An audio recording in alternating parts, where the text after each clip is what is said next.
the key features the Vivid POS system offers is our modifiers. This allows you to be very specific in choosing the items that the customer would like. A great example of this is pizza.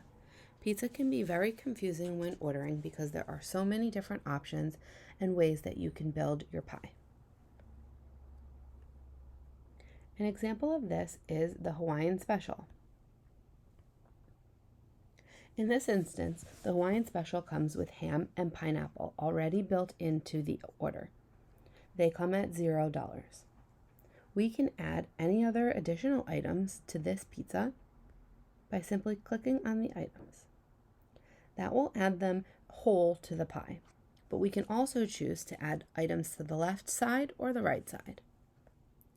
When we choose left, we can choose on the items that we'd like to add to the left side of the pizza, or we can choose right and add different items to the right side of the pizza.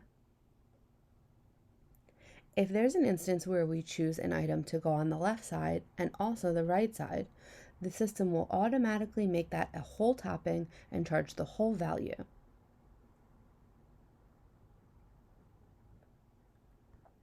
We also have an option for pizza crust.